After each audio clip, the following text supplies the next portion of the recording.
Let's start with who is Suki? I don't know. I'm just discovering, actually.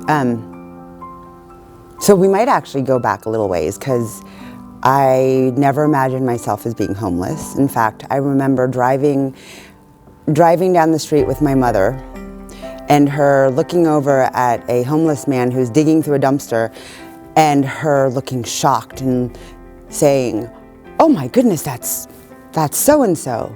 I used to date him. Who would imagine he'd be digging through a dumpster now? How embarrassing," or something like that. So who knew I'd be that person? I sure didn't ever imagine it. As much as homelessness has its cons, as in most of it being social stigma, I guess, would be the best words for it. It also has its pros, and one of them is that you get to really discover who you are, if that be your journey, I guess. And that kind of has been my journey so far. I've been homeless, this will be going on 2 years at the end of February.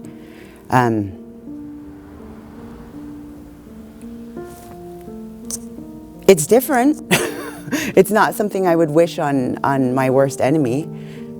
How did your homeless journey start? What was the beginning? I know, I just want to clear this up really quick. I know that a lot of people immediately assume drug addiction with homelessness. Albeit it is an issue, it is not the reason for my homelessness.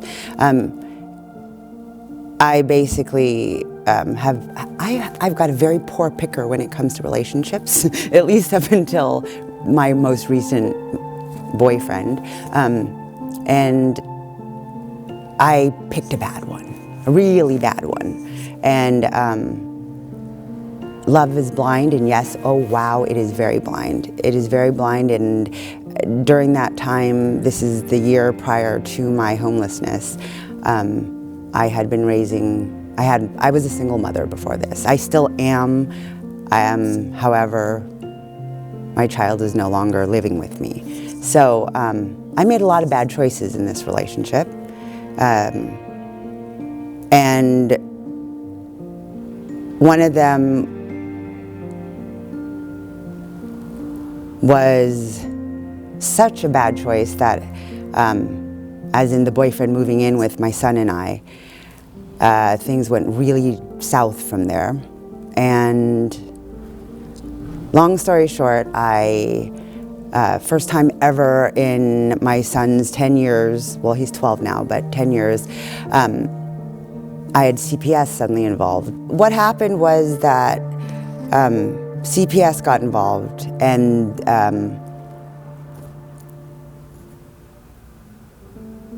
basically they wanted to take my child away.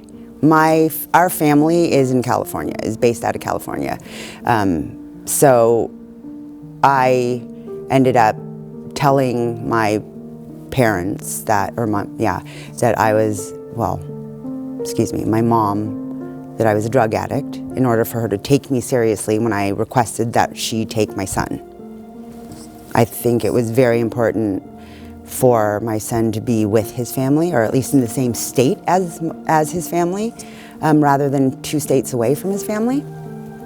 So I basically told her, "Hey, you take me seriously, I'm a drug addict." Well, I've been a drug addict. I've been doing drugs since I was 28 or earlier. So it wasn't something that should have been new to her, but she didn't know. Functioning drug addict, whatever, however you want to term it. Anyhow, my son,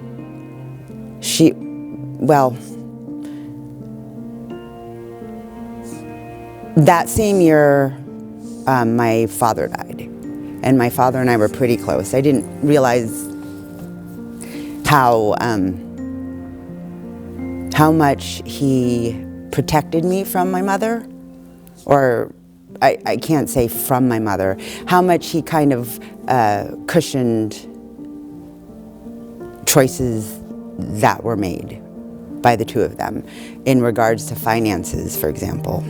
So I was not getting any kind of child support at all. I hadn't since my child had been about 2 years old or less. And my parents were supplementing my income. They were providing child support for me. So after my father's death, my mother cut me off, knowing full, and it was actually just during the whole time of CPS, etc. So all of this kind of was happening all at once, and basically without that supplemental income, I could not support myself and my son. So, that coupled with the fact that CPS was trying to take my son, kind of fit nicely, ironically. And long story short, my son's safe, he's happy. He's actually living with his father in Honolulu. So he is he's in a place where he is the majority, his color of skin at least, and it's a very, he's thriving, he's blossoming, he's happy, he's got a life ahead of him. I didn't want him homeless on the street with me. So he's good. Albeit he doesn't really talk to me right now, but that's a whole nother story. Yeah. Talk to me about your journey. You mentioned a police officer in particular. What are some of the difficult things that you've been through? I have never dealt with the police up until now. Ever. Say that again? I have never dealt with the police up until being homeless. And yeah. It kind of amazes me because I'm not scot-free. I mean, I'm not such a goody two-shoes that I've not done things that warranted maybe, I haven't been a good girl, let's put it that way. However, I have never dealt with the police up until homelessness, and that was due to, I guess, they mess with the homeless people a lot. For example, the very first ticket I got ever in my life was a no trespassing ticket.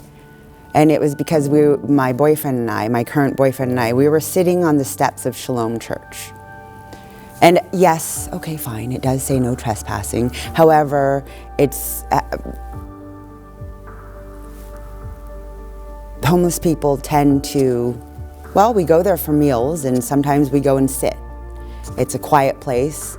It's, it's someplace where others have been. It's a familiar place. So we were sitting. We were waiting for somebody. So it was it's kind of a meeting place for people because everyone knows where Shalom is. So, hey, meet me at Shalom. Well, we were sitting there and Prim and another police officer rolled up and we were sitting facing each other and we had our foreheads together and we were facing down, and Prim comes up and says, "Oh, I know you're I don't remember his words. It was really funny though, actually. It was kind of odd.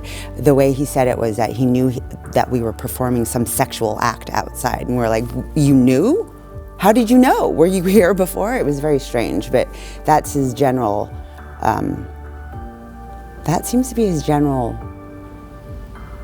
approach to everything. I know you're doing this. How would you know? And we weren't. Oh, I know you were. It's kind of interesting. But that was my very first ticket. It got dropped. That was my very, very first time having any kind of interaction with the cops, actually. But so far, in my 2 years of homelessness, and I don't think I don't do anything out of the ordinary for a homeless person. We are made to move a lot. We're never allowed to sit down. The most exaggerated interaction was I think the first time it snowed, there was a group of people at City Gate. It started snowing, so we went under the tunnel, or into the tunnel, like it's under the train tracks there. Now, homeless people, we have to carry everything that we own with us.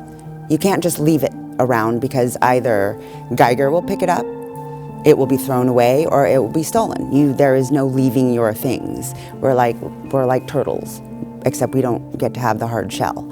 And we're prodded to move constantly. So all these people had taken all their belongings, they had picked them up and moved under the tunnel, finally settled in, and the cops rolled in.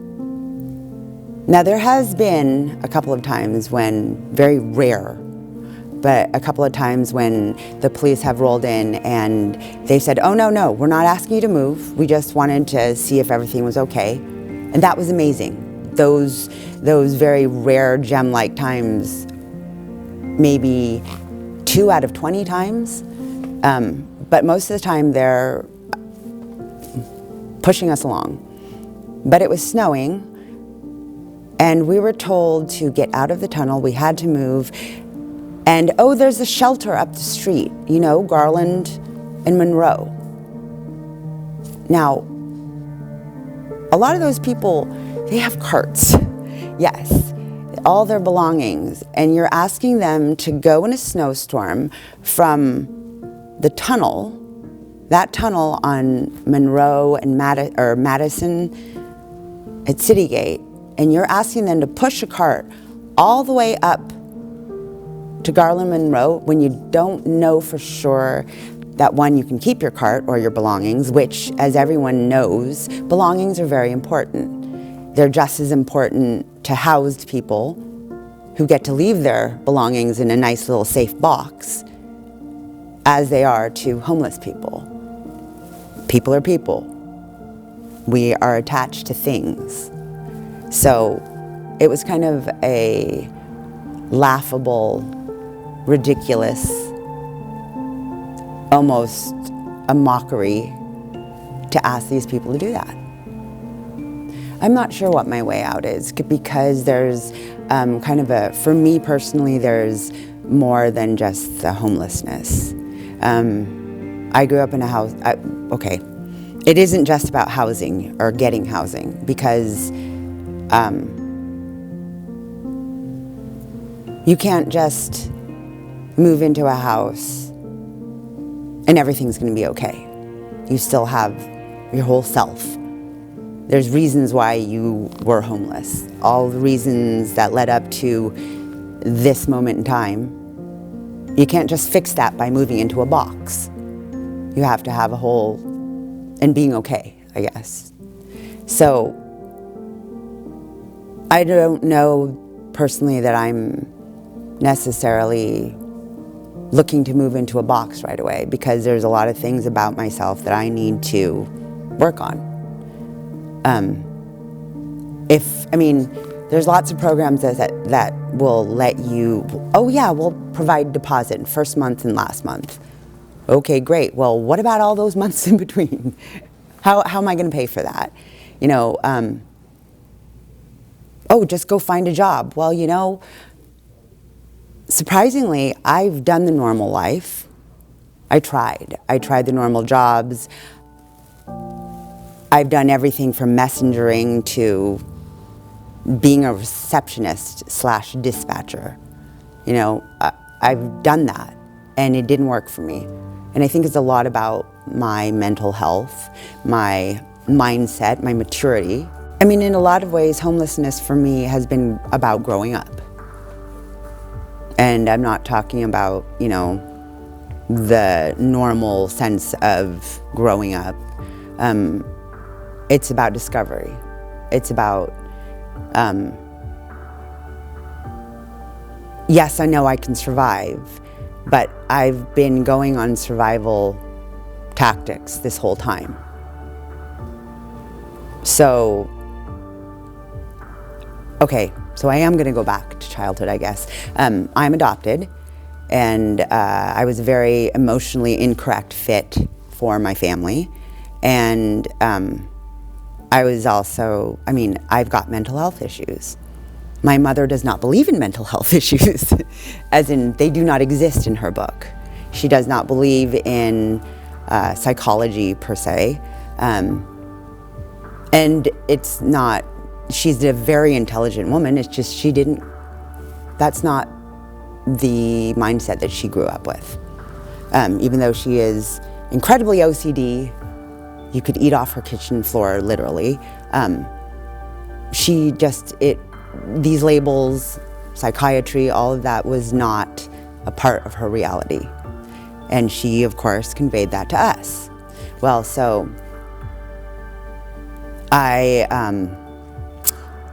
the adopted part comes in also because I realized that I spent a lot of my life trying to please other people so they wouldn't throw me away.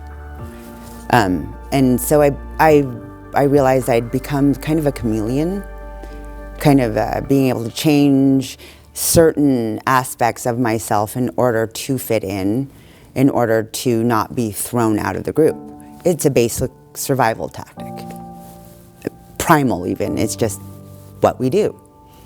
So, but in that, you kind of realize that when somebody asks you what will make you happy or what do you want, you suddenly realize that, wait a minute, all these things that my answers are not, they're tailored to another person's views. Does that make sense? They're not what I want, because I've been so busy my whole life trying to make myself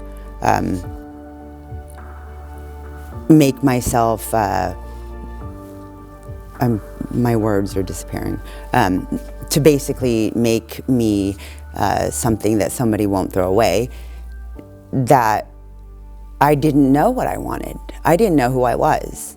I didn't know who I was. So has this journey taught you who you are? I would say that it's definitely shaped a lot of it. People say, oh, well, homelessness is just being irresponsible. And yeah, there's a lot of irresponsibility with it. You never realize the price, though, for it. But with that irresponsibility came a chance to just be me. Because out on the street, that's what I meant by out here, no one's expecting you. A lot of the social expectations of people have dropped because you're down to just survival, literally. So it's all about who can get the most resources and who can survive them, who can survive the weather, who knows how to get what people need. And I found that I was really good at that. I know how to get stuff. I have a sharp eye, so I can find stuff, And it's funny because I will see something on the ground, and I distinctly remember walking with my mother again down the street and me seeing something on the street, on the ground, picking it up, and my mother in a very disapproving voice telling me, "Put that down, Susanna. That's dirty. You don't know where that's been." But guess what, Mom? I'm actually really good at finding stuff, noticing stuff, so Yes. So yes, I have going back to a couple of questions ago. I'm not necessarily, I'm not going to, I'm not, I don't mind waiting my time, so to speak, for the way out, because there is a self-discovery in this. In fact, I was kind of excited to not have the responsibility of having to figure out how I was going to pay rent, how I was going to pay my electric bills, phone bills, how I was going to make sure that my son had enough clothes, you know. And of course, when they're little, you don't want to spend $70 on a pair of shoes, because by the time, you know, by the time next week comes along, they don't fit them anyway. So, you know, but, you know, kids always want what they want. And as a single mom especially, you find yourself giving into that a lot and going over one's budget to make sure that your kid has certain things. As ridiculous as they may be, it's still your small way of making up for all the things that you don't have. So I'm kind of not a good example. Yeah. What is Suki's vision of Suki moving forward? What's your vision of yourself moving forward? Not sure. Not sure. I'm not really sure. I don't know that I want to be in a box. I don't know. I mean, even though it would be wonderful to have a place where I can safely keep my things, because God knows how many backpacks, IDs, cards, I'm into beading, making jewelry. I mean, I've had huge amounts of things stolen from me, as has everyone out here on the street, you know. It seems to be a thing for things to sprout legs and run away by themselves. But as much as I would like to have a safe place to have those things, there's also, I like being able to have the social interaction. On the street, you have to have social interaction with other people. You can't just hole away in a little closet and, you know, go out every once in a while. You are forced to deal with people. And it's funny because, you know, I would think a lot of people I've run into on the street, they have social anxiety. So it's kind of interesting. But hey, they do, you know, we don't murder each other. We might get into some, you know, screaming arguments or what have you, but for the most part, everyone's alive and well, you know. But then when you get into a box, I've done this before. I personally get very reclusive, almost agoraphobic. So I'm not looking forward to that part, because I'm not sure that enough about me has been changed, discovered, however you want to put it, that I can move into an apartment and be comfortable. Because I don't want to go into the same behavioral patterns, because that equals anxiety, depression, all these things. And that will eventually lead me back to ground one, which is not where I want to be. What do you want people watching this, assuming that your interview gets seen by a bunch of people in the community? Don't judge a book by its cover. And, you know, all those old adages that people say, that's one of them that you really have to pay attention to. Don't assume that because someone looks nice, for example, doesn't have that homeless look, that they're not homeless. I have a friend who drives a Jaguar. He spent all of his money on a Jaguar that he fixed up, and I think he got it from Pull and Save, okay? But it's a nice Jaguar. And he's homeless. He lives in that Jaguar. But every time he goes anyplace, he has to fight for his resources because, oh, well, you drive a Jaguar, you don't need any help. That's baloney. You never know. And always give people a chance. When they say to you, when people say, what's the saying about walking in another person's shoes? I know everyone has had those moments where you feel embarrassed, where you feel singled out. I know everyone has. That's part of the human experience.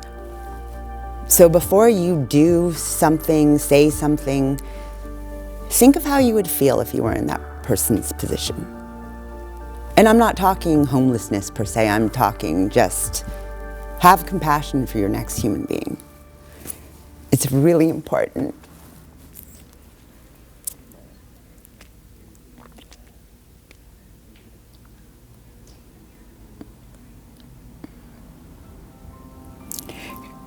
Because acknowledging someone on the street, just saying hi, you don't know how much that can make somebody's day. And it surprised me at first because I didn't know what homelessness was about, but a smile, just saying hello, they're human beings for God's sakes. And you don't treat people like they're a piece of shit when you don't even know who they are. Sorry. But that's really important. Don't judge a book by its cover. And remember, everyone's human. We're not aliens in some kind of weird human costume, That's how people treat each other. It's really sad.